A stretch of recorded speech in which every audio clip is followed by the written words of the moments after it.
যাওয়ার পরে কম্বলটা নিয়ে যখন ঘুমাইতে যাই, আমার এই মনের ভিতরে দাগ কাটে, মনের ভিতরে গাইতে থাকে, মনের ভিতরে উদিত হইতে থাকে, মনের ভিতরে এই কথাটা আসতে থাকে যে আমি তো কম্বল নিয়ে ঘুমাবো, হায় মা জানি কবরে কেমন আছে, হায় বাবা জানি কবরে কেমন আছে, হায় আমার ছেলেটা জানি কবরে কেমন আছে। কত বাপই তো হবে যুবক ছেলেকে নিজের হাতে কবরে দিছে, হায় আমার স্ত্রী জানি কবরে কেমন আছে। বলেন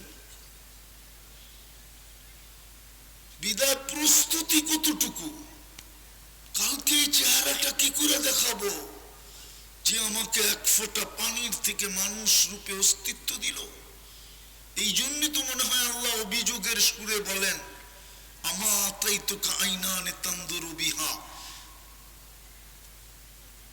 তোকে কি দুটা চক্ষু দেই নাই তুই দেখিস, আমা আতাইতুকা উযুনানে তাসমাউ বিহা, দুটা কান কি আমি দেই নাই তুই শুনিস, আমা আতাইতুকা লিসানান তানতিকু বি, বাক শক্তি কি আমি দেই নাই তুই বলিস, আমা আতাইতুকা আকলান তুমাইয়িজু বি, মগজ কি আমি দেই নাই তুই ভালো মন্দ বুঝিস, আমা আতাইতুকা কলবান তাতাফাক্কারু বি, তোকে কি ছোট একটা দিল দেই নাই তুই চিন্তা করিস, আমা আতাইতুকা ইয়াদানে তাবতিশু বিহা, দুটা হাত কি আমি দেই নাই যে তুই কর্ম করিস, আমা আতাইতুকা রিজলানে তামশি বিহা, দুটা পাও কি আমি দেই নাই তুই চলিস, কুনতা মা আম্মাহিনা, তুই তো নিকৃষ্ট পানি ছিলি, ফাজআলতুহু দামা, আমি তো রক্তে রূপান্তরিত করলাম, সুম্মা মুদগা, পরে রক্তপিণ্ডতে রূপান্তরিত করলাম, সুম্মা ইযামা, তোরে তোর কঙ্কালটা তৈরি করলাম, সুম্মা কাসাইতু আলাইহি লাহমা,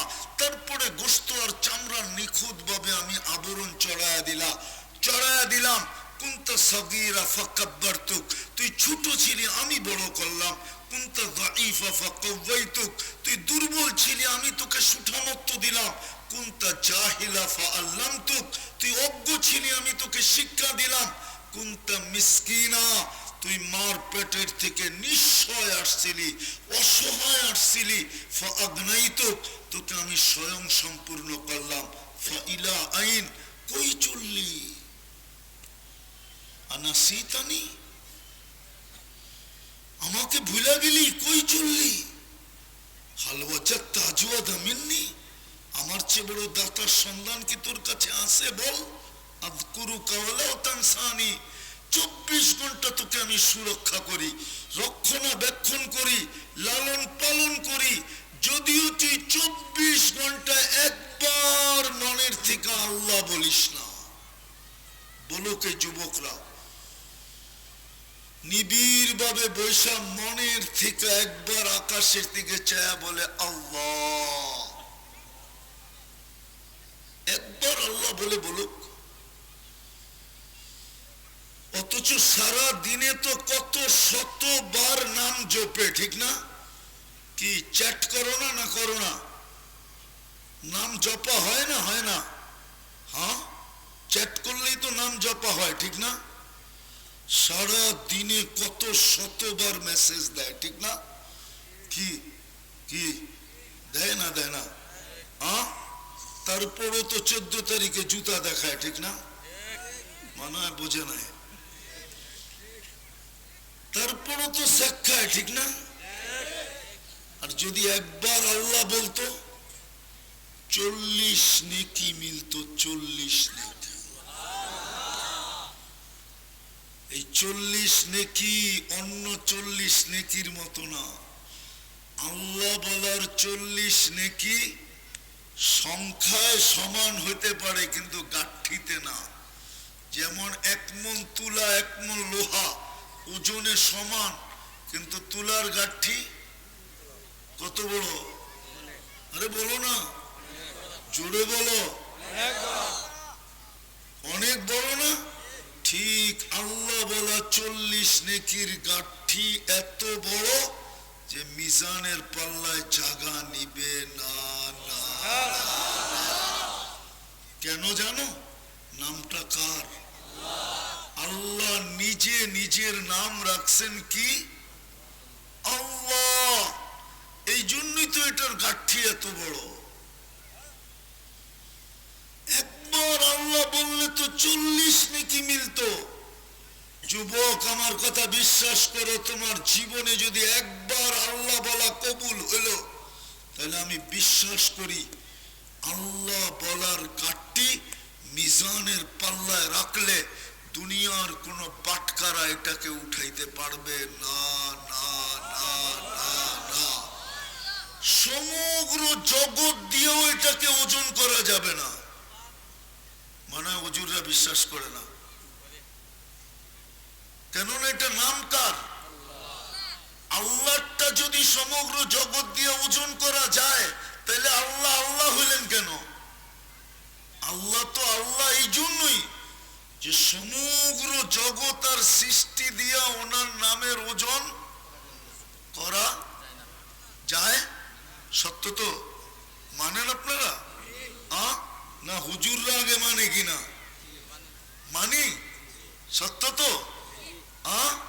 তাহলে বাকিরাও মানবে। সমগ্র জগৎ দিয়ে ওজন করা যাবে না, কসম খোদার।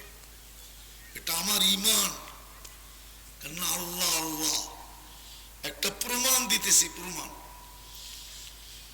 8 ফেরেশতাকে যখন আল্লাহ আরশ উঠাইতে বললেন, তো ফেরেশতারা বলতেছে কাইফা আতাহাম্মাল ওয়া আলাইহি ইজ্জাতুকা ওয়া জালালুক।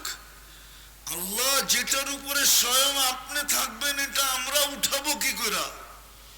অথচ ফেরেশতা কত বড় শোনামু।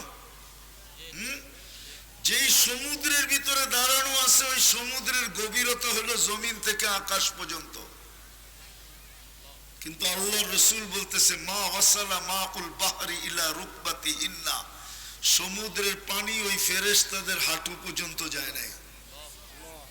তাহলে হাঁটু পর্যন্ত কত বড়।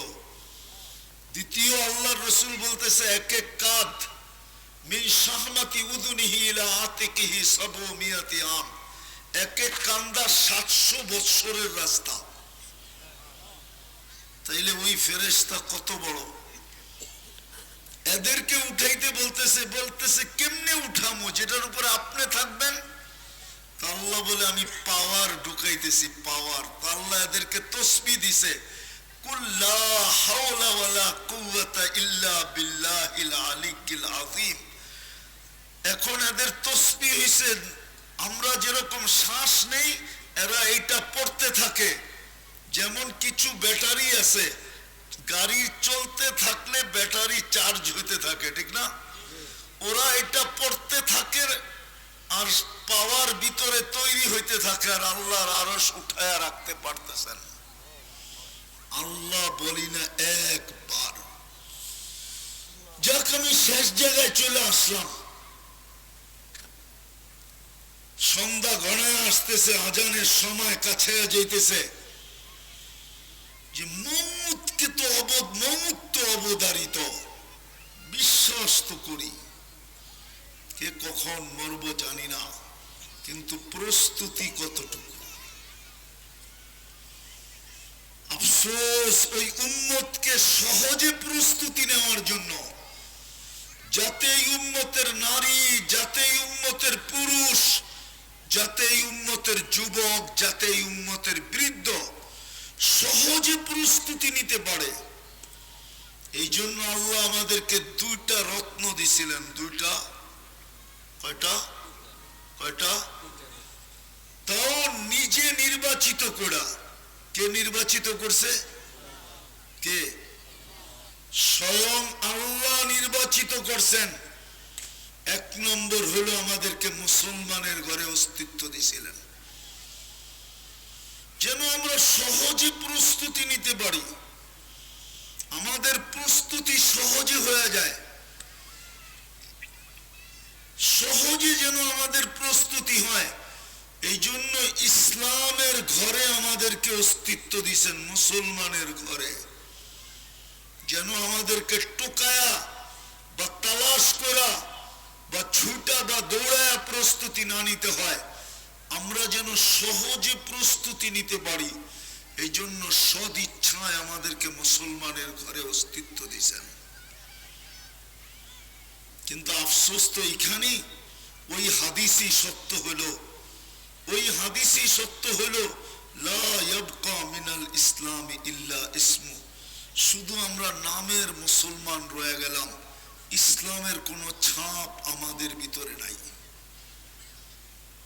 যদি ইসলামের ছাপ থাকতো তাহলে আমাদের যুবকের এই দুর্দশা হতো না, যুবকদের এই চুল কাটার ডিজাইন কোনোদিন মাথায় দেখা যেত না। এই গ্রামেও যুবক চুল কাটে নেটের থেকে দেখা, 50 টাকার চুল 300, 400, 500 টাকা দিয়া কাটে। যদি ইসলামের ছাপই থাকতো তাইলে আমাদের সমাজের এই চিত্র হতো না, আমাদের যুবকদের এই রং হতো না, আমাদের মা বোনদের এই রং হতো না।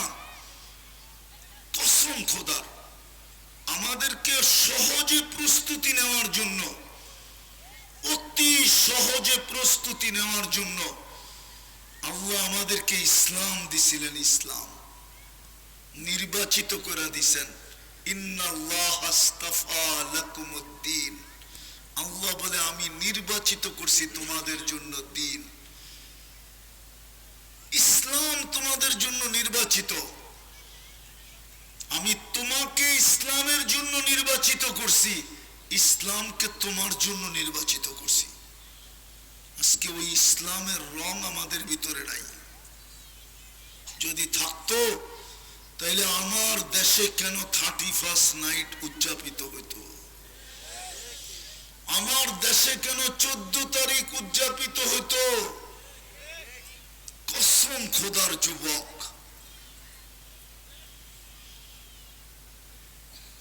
কসম খোদার যুবক,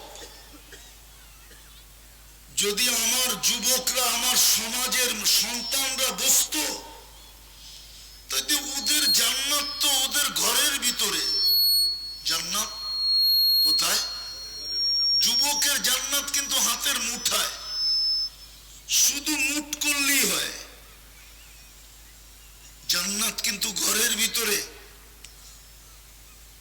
যদি জান্নাত ঘরের ভিতরে না হইতো তাহলে শাফি রহমতুল্লাহ আলাই মার পাও টিপতে টিপতে